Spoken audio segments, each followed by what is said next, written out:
ಎಲ್ರಿಗೂ ನಮಸ್ತೆ. ನಾನಿವತ್ತು ಬಯ್ಯನ ಅಂತಲೇ ವಿಡಿಯೋ ಮಾಡ್ತಿದ್ದೀನಿ. ಇಲ್ಲಿ ಹೊಸ ಸಿಂಟೆಕ್ಸ್ ಕೂರಿಸಿ ಏನು ಫಿಲ್ಟರ್ ನೀರಿಗೆ ಹೋಗಂಗೆ ಅಂತ ಮಾಡ್ತಾಯಿದ್ವಲ್ಲ, ಇಲ್ಲೆಲ್ಲ ಗಲೀಜಿತ್ತು ತೆಗಿಯೋಣ ಅಂತ ಹೋಗಿ ಇದೊಂದು ಸ್ವಲ್ಪ ಪಾಚಿ ಕಟ್ಟಿತ್ತು.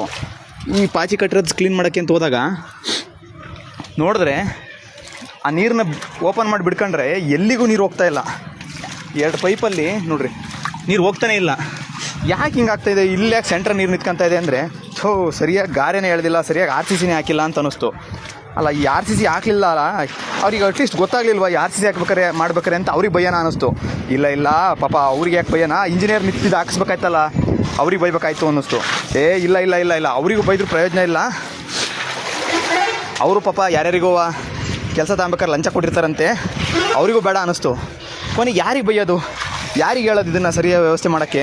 ಮತ್ತು ಇದಕ್ಕೊಂದಿಷ್ಟು ಟ್ಯಾಪೆ ಹಚ್ಚಿ ಗಾರೆ ಹಾಕಿ ಇದೇನು ನೀರು ಹಂಗೆ ಮಾಡಿ ಇದಕ್ಕೆ ಮತ್ತೊಂದು ಬಿಲ್ ಮಾಡ್ಕೊಳಂತದ. ಇಲ್ಲಿ ರಾಜಕಾರಣಿಗಳು ಹಂಗಾರೆ ಸಮಥಿಂಗ್ ಕೇಳ್ತಾರೆ, ಅದಕ್ಕೋಸ್ಕರ ಅವರು ಸರಿಯಾಗಿ ಕೆಲಸ ಮಾಡ್ತಾಯಿಲ್ಲ. ಓಕೆ, ರಾಜಕಾರಣಿಗಳು ಸಮಥಿಂಗ್ ಕೇಳ್ತಾರೆ, ಭ್ರಷ್ಟರಾಗಿದ್ದಾರೆ ಅನ್ನೋದಾದರೆ ರಾಜಕಾರಣಿಗಳ ಹತ್ರ ದುಡ್ಡು ಕೇಳ್ತಾ ಇದ್ದೀವಲ್ಲ, ಅವ್ರು ಯಾರು? ಮತ್ತು ಜನಗಳು. ಸರಿ, ಜನಗಳು ಎಲ್ಲರೂ ದುಡ್ಡು ಇಸ್ಕೊತಾ ಇದ್ದೀವ? ಇಲ್ಲ. ಮತ್ತು ಯಾರಿಗೆ ಬೈಯೋದು ಮರೆಯ, ಇದನ್ನು ಯಾರಿಗೆ ಹೇಳ್ಕೊಳೋದು ಮರೆಯ? ಹಿಂಗೆ ಸೆಂಟ್ರ್ ನೀರು ನಿಂತ್ಕೊಂಡು ಯಾವತ್ತೋ ಒಂದು ದಿವಸ ಬಿಲ್ಡಿಂಗು ಕುಸ್ತು ಬಿದ್ದೋದ್ರೆ ಒಡೆಗಿರೋ ಮಕ್ಕಳುಗಳು ಯಾರೋ ಮರೆಯ?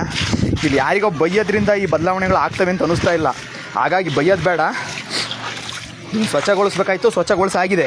ಆದರೆ ಇನ್ನು ಮುಂದೆ ಈ ರೀತಿ ಯಾವುದೇ ಶಾಲೆ ಕೆಲಸಗಳು ನಡಿಬೇಕಾದ್ರೆ ಸ್ವಲ್ಪ ಯೋಚನೆ ಮಾಡಿರಿ. ಅಥವಾ ಶಾಲೆ ಅಂತಲೇ ಅಲ್ಲ, ಸಾರ್ವಜನಿಕ ರಸ್ತೆ, ಇನ್ನೊಂದು ಮತ್ತೊಂದು ಆಸ್ಪತ್ರೆ ಆಗ್ಬೇಕಾದ್ರೆ ಒಂದು ಸ್ವಲ್ಪ ಮುತುವರ್ಜಿ, ಒಂದು ಸ್ವಲ್ಪ ಜವಾಬ್ದಾರಿ. ಅದಕ್ಕೆಲ್ಲ ಜವಾಬ್ದಾರಿ ತಾಣಕ್ಕೆ ಇಂಜಿನಿಯರ್ ಇರಲ್ಲೇನೋ ಮರೆಯ ಅಂತ ನೀವು ಹೇಳ್ಬೋದು. ಇಂಜಿನಿಯರ್ ಇರ್ತಾರೆ ಎಲ್ಲ ಒಂದು ಕಡೆ. ನಾವು ನಮ್ಮ ಜವಾಬ್ದಾರಿ ತಾಣಲಿಲ್ದಾಗ ಅವರು ಅವ್ರ ಜವಾಬ್ದಾರಿ ತಾಣಲ್ಲ. ಅಂದರೆ ಆ ರೀತಿಯ ಈ ಶಾಲೆಗಳಲ್ಲಿ ಕಲಿತಂಥ ಪಾಠ ಎಲ್ಲಿಗೆ ಹೋಯ್ತು? ಕಳಬೇಡ, ಕೊಲಬೇಡ, ಹುಸಿಯ ನುಡಿಯಬೇಡ ಎಲ್ಲಿಗೆ ಹೋಯ್ತು? ಅರ್ಥ ಮಾಡ್ಕೊಳ್ಳಿ.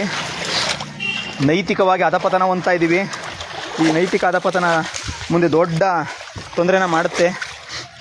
ಒಂದೊಂದಿಷ್ಟು ಜವಾಬ್ದಾರಿಗಳು ಒಂದೊಂದಿಷ್ಟು ವಿಚಾರಗಳಲ್ಲಿ ಮತ ಹಾಕ್ಬೇಕಾರೆ, ಆಮೇಲೆ ಬೇರೆ ಬೇರೆ ಸಮಯಗಳಲ್ಲಿ ನಾವುಗಳು ಪ್ರಜೆಗಳು, ಪ್ರಭುಗಳು, ಇದು ನಂದಪ್ಪ, ಇದು ದುಡ್ಡು, ಇದಕ್ಕೆ ನೋಡಿ, ಇದಕ್ಕೆ ಏನಾದ್ರು ಮತ್ತೆ ನಾವು ಹೌದು ಹಿಂಗೆ ನಿಲ್ತಾ ಇದೆ ಅಂತ ಏನಾದ್ರು ಶಾಲೆಯವ್ರು ಕಂಪ್ಲೇಂಟ್ ಮಾಡಿ ಚುರುಕಿ ಹಾಕ್ಸೋದು ಇನ್ನೇನೋ ಮಾಡೋದೋದ್ರೆ ಮತ್ತೆ ದುಡ್ಡು ಯಾರ್ದು? ನಿಮ್ಮದೇ ದುಡ್ಡು. ಈ ದುಡ್ಡನ್ನು ಬೇರೆದಕ್ಕೆ ಬಳಸ್ಬೋದಿತ್ತಲ್ವ? ಯೋಚನೆ ಮಾಡಿ. ಓಕೆ, ಯೋಚನೆ ಮಾಡಲೇಬೇಕಾದ ಅನಿವಾರ್ಯ ಘಟ್ಟದಲ್ಲಿದ್ದೀವಿ. ಯೋಚನೆ ಮಾಡಿ.